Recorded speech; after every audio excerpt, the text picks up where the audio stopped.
the most likely reason most of our loved ones will die is heart disease. It's still up to each of us to make our own decisions as to what to eat and how to live, but we should make these choices consciously, educating ourselves about the predictable consequences of our actions.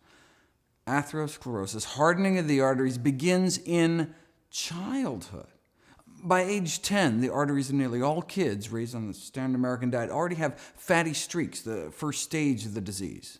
Then, the plaques start forming in our 20s, get worse in our 30s, and then can start killing us off. In our heart, it's called a heart attack. In our brain, it can manifest as a stroke. So if there's anyone watching this older than age 10, then the choice isn't whether or not to eat healthy to prevent heart disease, it's whether or not you want to reverse the heart disease you likely already have. Is that even possible? When researchers took people with heart disease and put them on the kind of plant-based diet followed by populations that did not get epidemic heart disease, their hope was that it might slow the disease process down, maybe even stop it.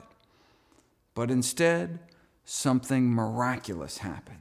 The disease started to reverse, to get better. As soon as patients stopped eating artery-clogging diets, their bodies were able to start dissolving some of the plaque away, opening up arteries without drugs, without surgery, suggesting their bodies wanted to heal all along, but were just never given the chance.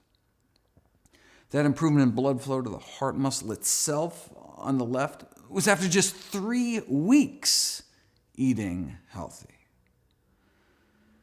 Let me share with you what's been called the best-kept secret in medicine. The best-kept secret in medicine is that sometimes, given the right conditions, the body can heal itself. You know, if you whack your shin really hard on a coffee table, you can get all red, hot, painful, swollen, inflamed, but will heal naturally if you just stand back and let your body work its magic. But what if you kept whacking your shin in the same place day after day? In fact, 3 times a day, breakfast, lunch, and dinner.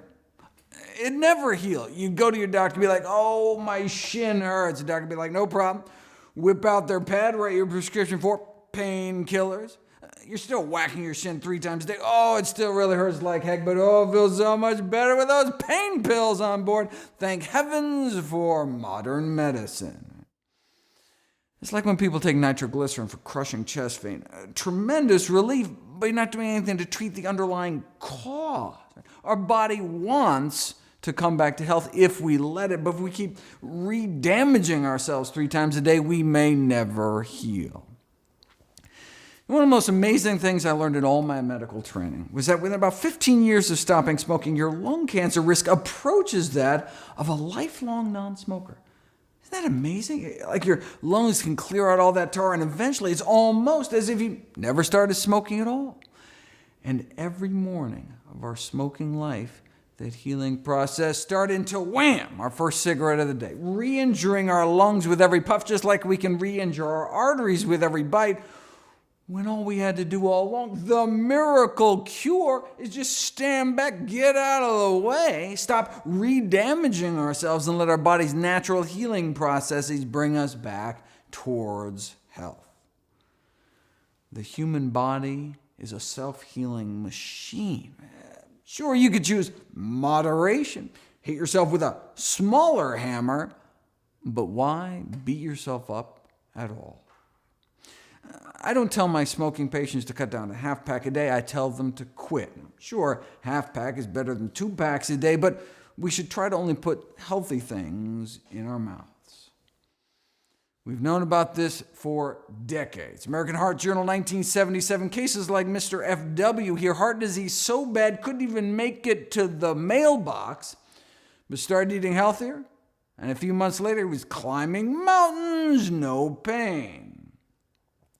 Now, there are these fancy new anti-angina, anti-chest pain drugs out now that cost thousands of dollars a year, but at the highest dose may be able to prolong exercise duration as long as 33.5 seconds.